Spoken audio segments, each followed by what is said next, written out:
बहुत समय पहले काशी में बीरबाहु नामक एक राजा राज्य करता था।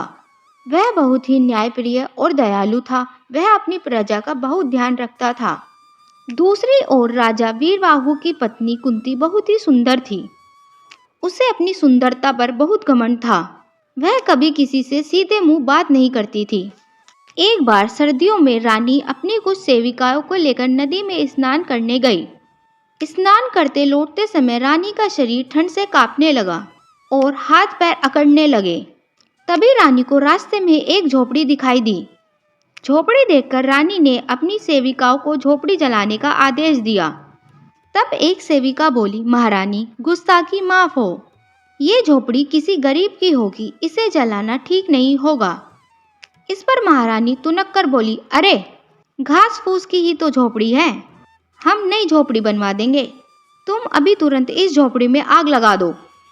आग तापकर हमारी सर्दी तो दूर होगी। सेविका रानी के आगे कुछ नहीं बोल पाई, क्योंकि घमंडी रानी को समझाना व्यर्थ था। इसलिए उसने झोपड़ी में आग लगा दी। झोपड़ी धू धू कर जल उठी। रानी ने आग सेकी और वापस महल की ओर चल दी।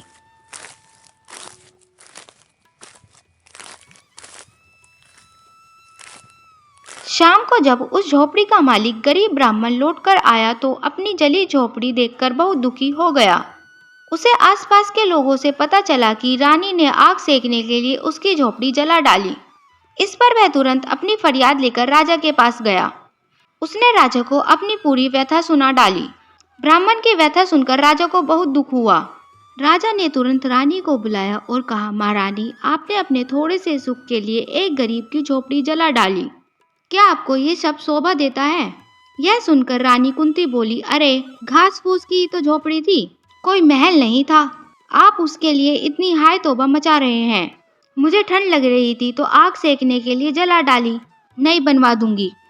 रानी की बातें सुनकर राजा को बहुत गुस्सा आया। उन्होंने क्रोधित होकर कहा, महारानी, आपने बहुत बड़ी गलती की है और इसकी सजा आपको अवश्य ही मिलेगी।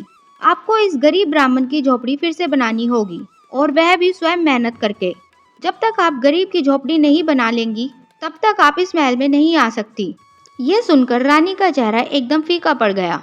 रानी अपनी भूल पर पछताने लगी और उसका सारा घमंड चूर चूर हो गया। राजा की आज्ञा के मुताबिक रानी महल को छोड़कर निकल पड़ी। रानी ने झोपड़ी बनवाने के लिए कठिन परिश्रम करना शुरू किया।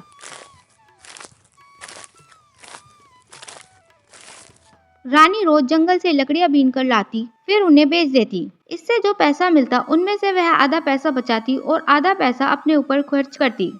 इस तरह रानी ने लगभग 1 वर्ष में जी तोड़ मेहनत कर एकत्रित पैसों से गरीब की झोपड़ी बनवा दी। रानी को अपनी जिस सुंदरता पर भारी घमंड था, वह धूप, वर्षा और धूल के थपेड़ों से बेकार हो गई थी। अब रानी अच्छी तरह समझ गई थी कि एक छोटी सी झोपड़ी बनाने में कितनी मेहनत लगती है। अपनी इस गलती के लिए रानी ने ब्राह्मण से भी क्षमा मांगी। रानी अब पूरी तरह बदल चुकी थी, इसलिए जब राजा को यह बात चली तो वह रानी को वापस महल ले आए।